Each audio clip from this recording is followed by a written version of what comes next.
5 second start.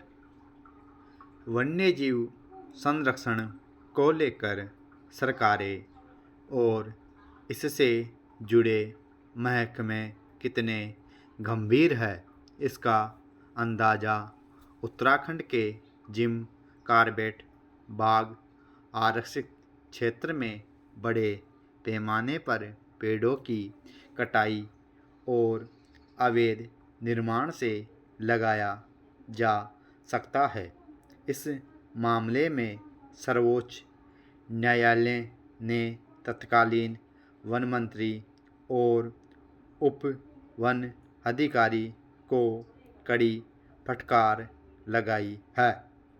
गौरतलब है कि जिम कॉर्बेट में वन मंत्री रहते हरक सिंह रावत ने चिड़ियाघर से बाघ लाकर बसाने के नाम पर आरक्षित क्षेत्र में बड़े पैमाने पर पेड़ों की कटाई कराई और अनावश्यक निर्माण शुरू करा दिए।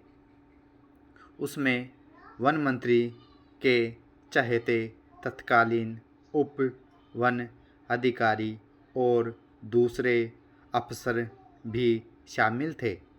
अदालत ने उस इलाके में सफारी यानी सैर सपाटे पर रोक लगाते हुए सीबीआई से 3 महीने के भीतर वहां की स्थिति रिपोर्ट दाखिल करने को कहा है। वन्यजीव संरक्षण कानून के मुताबिक वन क्षेत्रों में किसी भी तरह की अवैध गतिविधि के खिलाफ कड़े दंड के प्रावधान है, मगर विचित्र है कि उत्तराखंड के तत्कालीन वन मंत्री ने जिम कॉर्बेट में सारे कानूनों को ताक पर रख दिया। हालांकि जिम कॉर्बेट का मामला न तो नया है न अकेला।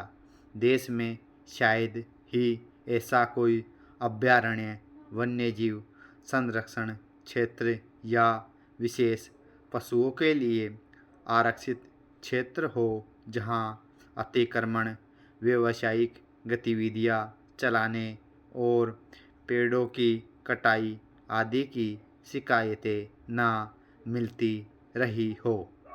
दरअसल सैलानियों को आकर्षित करने के मकसद से बहुत सारे अभयारण्यों, वन्यजीव आरक्षित क्षेत्रों पर व्यवसायियों की नज़र लगी रहती है।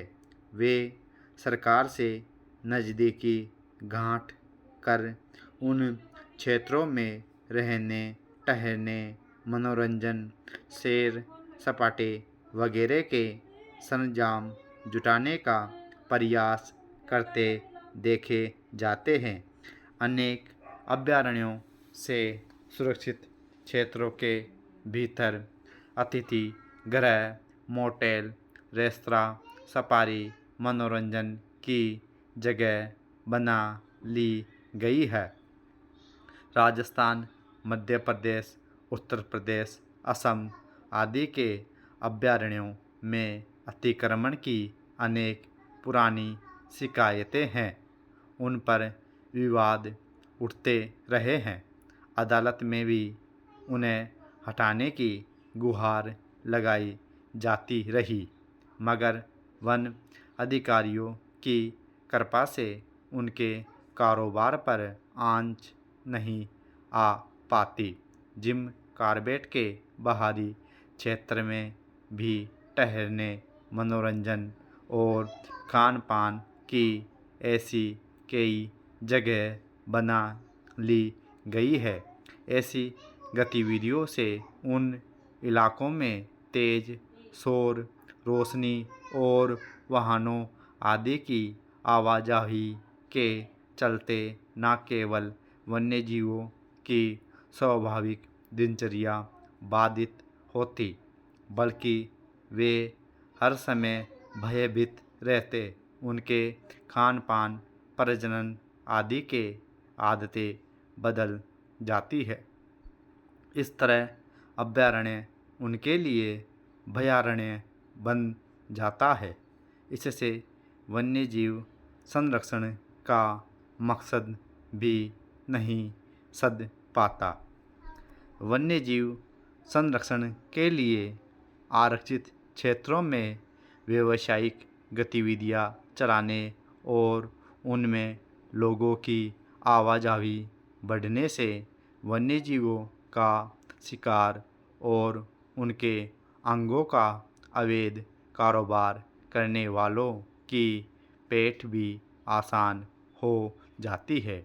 निर्माण के नाम पर पेड़ों की कटाई दरअसल लकड़ी कारोबारियों को लाभ पहुंचाने के मकसद से कराई जाती है। इससे वहाँ का पारिस्थितिकी तंत्र असंतुलित होता और वन्यजीव के रहवास पर बुरा असर पड़ता है।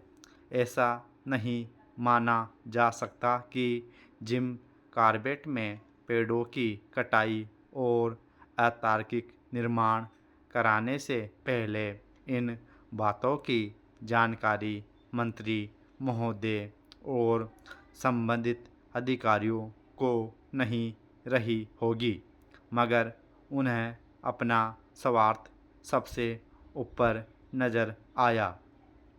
इस प्रकरण से दूसरे अभयारण्यों और वन्यजीव संरक्षित क्षेत्रों से जुड़े अधिकारी क्या सबक लेंगे, बाद की बात है। Full stop.